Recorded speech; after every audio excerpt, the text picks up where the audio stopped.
Assalamualaikum warahmatullahi wabarakatuh. Bismillahirrahmanirrahim. Alhamdulillah wassalatu wassalamu ala rasulillah wala quwwata illa billah. Allahumma sholli ala sayyidina Muhammadin wa ala ali sayyidina Muhammad. Amma ba'du. Bismillahirrahmanirrahim. Qala al-mu'allif rahimahullahu ta'ala wa nafa'na bihi wa bi ulumihi wa amadana fi asrarihi wa ada alaina bi barakatihi fid dharaini amin ya rabbal alamin. Bismillahirrahmanirrahim. Al-imalatu utawi iki iku mertelaake imalah. Imalah niku nduyungake bacaan. Al-alifal mubdala min ya fitaraf amil kadal waqi'u min hul yaqolaf duna masjidin au sududin walimah talihi hatta nisi mal adimah. Amil gawe imala sapa sira al alifa ing huruf alif. Al mubdala kang digawe ganti apa alif min ya sangking huruf ya fitorof ing dalem akhire kalimat. Kada iku koyok mengkono al alifal mubdala al waqi'u utawi alif kang tumiba minhu sangking al waqi'u opo al ya huruf ya kolafa kang ganteni opo ya sangking alif. Duna masjidin kali tampo huruf ya kang ditambahake au sududin utawa tampo nerecel. Walima lan iku tetep keduwene alif tali kang nyandingi hi ing emah opo hak taknisi opo hak taknis ma utawi hukum adima kang kesepen opo emah al hak ing hak taknis. Al imalatu utawi imala iku ibaratun tetembungan an ayungkah sangking yento diarake atau diduyungake bil fatkati kelawan fatka opo nakwul kasroti sepadane arai kasro wabil alifi lan kelawan nganggo alif nakwul yai sepadane arai huruf ya watu malu lan diwaca imalah opo al alifu opo huruf alif ida kanat ing dalem nalikani ono opo alif iku torofan ing dalem akhire kalimat badalan kali dadi ganti min yain sangking huruf ya au so irutan utawa kang bali opo alif ilal yai maring huruf ya duna ziyadatin kali tampo tambah au sududin utawa nerecel. Fal awalu mongko utawi kang awal tegese torofan badalan min ya iku ka alifi Roma koyo alife lapat Roma wa marma lan lapat marma. Wasani utawi kang kaping pindho tegese so irutan ilal ya iku ka alifi malha koyo alife lafat malha fa innaha mongko sak temeni alife lafat malha iku tasiru dadi opo alife lafat malha dadi iku yaan ing huruf ya fitasniati ing dalam tasnia nakwu malhayani umpamane lapat malhayani maknane lelahan atau dolanan.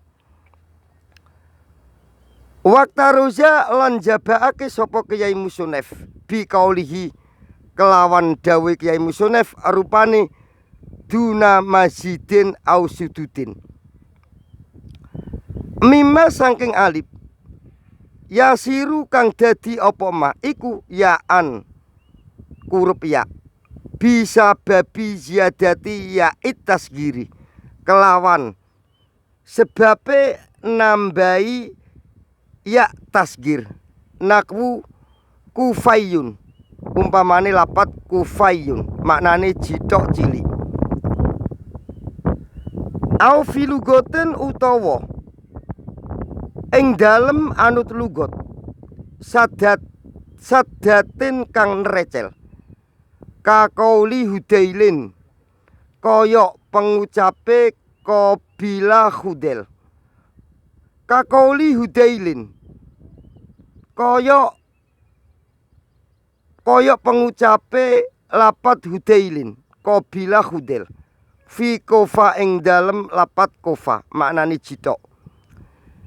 Ida udifa ing dalem nalikane dimundhufake apa lafat kofa ila yail mutakalimi maring ya mutakalim. Dimundhufake ing lafat kofaya ing lafat diwaca ing lafat kofaya. Dadi ya iku dimundhufno ning lapat mutakalim ya, ning ya mutakalim. Kofaya maknane jithok ingsun. Wa asaro lan awe isaro sapa Kyai Musonef bi kaulihi kelawan dawuh Kyai Musonef rupane wali matalihi hatta nisi malha adima. Isaro illa anal alifa maring sak temene huruf alif. Alati rupane alif wujida kang ditemu fiha ing dalem huruf alif apa sababul imalati sebabe imalah iku tumalu diwaca imalah apa alif wa in waliyat lan senajan nyandingi ha ing huruf alif apa ha utaknisi apa hak taknis ka fatatin kaya sepadane lafat fatatin. Wa hakada badalu ainil fi'liin yaul ila filtu kama di kopwatin. Wa hakada lan iku kaya mengkono-mengkono alwaqi'u min hulya. Badalu ainil fi'li utawi alif kang ganteni ain fi'il. In yaul lamun bali apa fi'il ila filtu maring kang anut wazani lafat filtu maknane filtu agung sapa ingsun kamandikop wadin kaya kang anut mandine lorone lapat kop lan lapat din dadi kop wedya sapa ingsun wadin lan lapat din maknane ino sapa ingsun dadi dana yadinu artine dana yadinu utang tapi lak dana yadunu maknane ino. Ayat tegese kama tumalu kaya oleh diwaca imala apa al alifu huruf alif al mutatarifatu kang dadi akhire kalimat kama kaya keterangan sabako kang wis dingin apa mah. Tumalu diwaca imalah apa al alifu huruf alif al waqiatu kang tumiba badalan kali dadi ganti min aini fi'lin sangking ain fi'il. Yasiru kang dadi apa fi'il ingda isnadihi ing dalem nalikane nyandarake fi'il ila ta'id tasgiri ila ta'id domiri maring tak domir iku ala wajeni filtu ing atase wajane lafat filtu bi kasril fa'i kelawan kasroi fa dadi lafat filtu ya bil kasril fa fi'ili filtu sawaun iku padha uga kanat utawi ana apa al ainu apa ain fi'ile iku wawan rupa huruf wawu kakofa kaya sepadane lafat kofa maknane wedi. Awyaan utawa rupa huruf ya kabaa kaya lapat baa maknane adol. Wakadana lan kaya lapat dana maknane dana iku maknane lak dana yadunu ya maknane ino lak kapan dana yadinu maknane utang. Faya jusu mongko wenang apa imalatuha maca imalae alif kakaulika kaya pengucap sira kiftu ing lapat kiftu wedi sapa ingsun wadintu lan lapat dintu ino sapa ingsun tatawa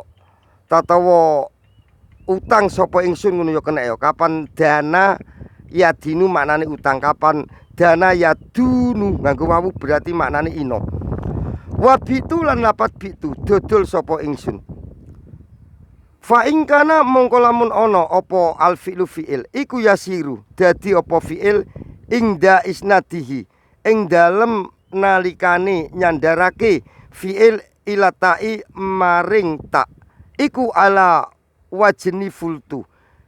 ing atase wajane lafat fultu bindomil fa'i kelawan doma fa fi'ili imtanaat mongko dadi kecegah apa al imalatu maca imalah nakwu kola sepadane lapat kola wajala lan lapat jala dadi kola iku maknane ngucap nyala jala maknane keliling atau mundar mandir ya kena ya jaula iku artine keliling falatumil mongko aja maca imalah sapa sira ha ing alif kakolika koyok pengucap sira fultu ing kultu ing lapat kultu ngucap sapa ingsun wajultu lan ing lapat jultu maknane midir-midir sapa ingsun atau mubeng-mubeng sapa ingsun kada kata lil ya'i wal fasluk tufir kada kata lil ya'i wal fasluk tufir bi karfin au ma hakajai baha adir kadaka iku koyok mengkono-mengkono badalu ainil fi'li al imalatul alif talil ya'i utawi kurup kang nyandingi ya wal faslu utawi kepisah iku uktufiro disepuro opo al faslu bikarfin kelawan kurup siji au makha utawa ing dalem sertane lapat ha kae jaibaha adir kaya sepadane lapat jaibaha adir mubengake sapa sira adir mubengake sapa sira jaibaha ing gulune klambine mar'ah atau wong wadon kadaka koyok mengkono-mengkono al imalatul alif tumalu diwaca imala opo al alifu opo huruf alif al waqiatu kang tumibo ba'dal ya'i ing dalem sakwise huruf ya mutasilatan kang tetemu opo alif biha kelawan huruf ya naku bayanin umpamane lapat bayanin dadi ini apa iku alif ketemu ya ya bayanin au mungfasilatan utawa kali kang tetemu bi karfin kelawan huruf siji nakwu yasarin umpamane lapat yasarin au bi karfaini utawa kelawan huruf loro akaduhuma utawi salah sijine karfaini iku haun rupa huruf ha nakwu adir jaibaha umpamane lapat adir jaibaha adir ngubengake sapa sira jaibaha ing baju gulune klambine mar'ah fa ilam yakun mongko lamun ora ana apa akaduhuma utawi salah sijine karfaini iku haan rupa huruf ha imtanaat mongko dadi kecegah opo al imalatu maca imalah libudil alifi krana adohe huruf alif anil ya'i saking huruf ya nakwu bainana umpamane lapat bainana wallahu a'lam wallahu utawi Allah iku a'lamu luwe pirsa sapa Allah kada kama yalihi kasrun au yali taliya kasrin au sukunin kot wali kasron wa faslul hak kala faslin yu ab fadirhama ka mayumil hulam yusot kadaka iku koyok mengkono al imalatu ma utawi alif yali kang nyandingi hi ing ma opo kasrun opo kasro au yali utawa nyandingi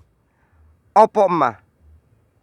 talia kasrin ing kurup kang nyandingi kasro au sukunin utawa sukun kot walia temen-temen nyandingi opo sukun kasron ing kasro wa faslul hak utawi misai kurup hak iku yu at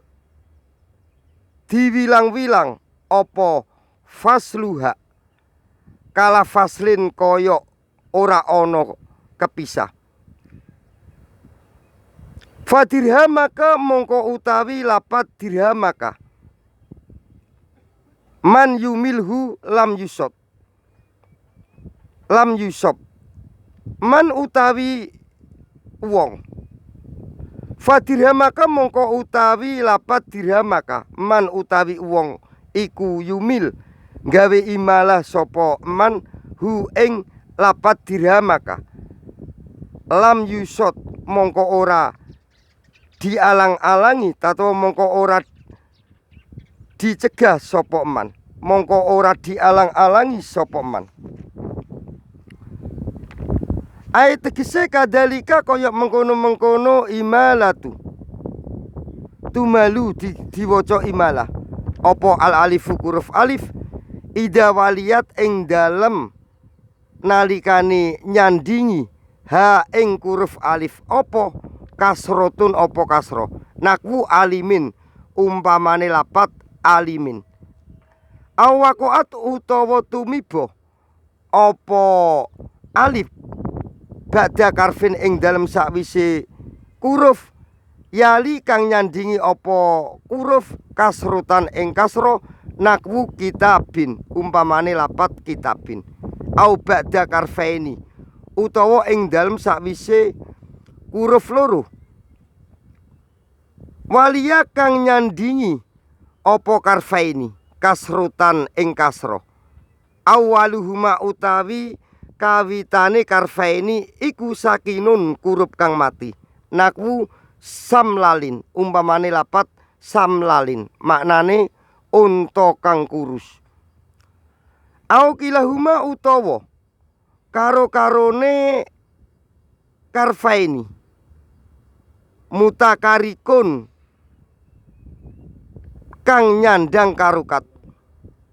mutakarikun kang urip atau kang nyandang karukat walakina akadahuma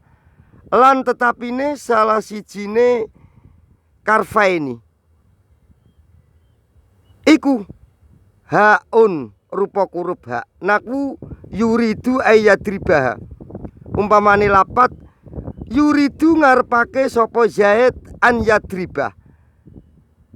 ing yento mukul sapa Zaid ha ing mar'ah ing mar'atun wakadalika lan koyok mengkono imalatun yumalu diwaca imala apa ma alif fasola kang misa fihi ing dalem ma apa alhau huruf ha bainal karfaini ing dalem antarane huruf loro rupane alladaini rupane karfaini wakadalika lan koyok mengkono imalatun yumalu diwaca imala opo ma opo alif opo ma alif fasola kang misa fi ing dalem ma opo alhau huruf ha bainal karfaini ing dalem antarane huruf loro rupane alladaini karfaini rupane alladaini karfaini waku akang tumiba opo karfaini ba'dal kasroti ing dalem sawise kasro awaluhuma utawi awale karfaini iku sakinun kurup kang mati nakwu hadani umpamane lapat hadani dirhamaka. Naku hadani dirhamaka. Umpamane lapat hadani utawi iki dirham loro. Iku dirhamaka. Dirham sira. Wallahu a'lam. Wabillahi taufik wal hidayah wa ridha wa inayah. Assalamualaikum warahmatullahi wabarakatuh.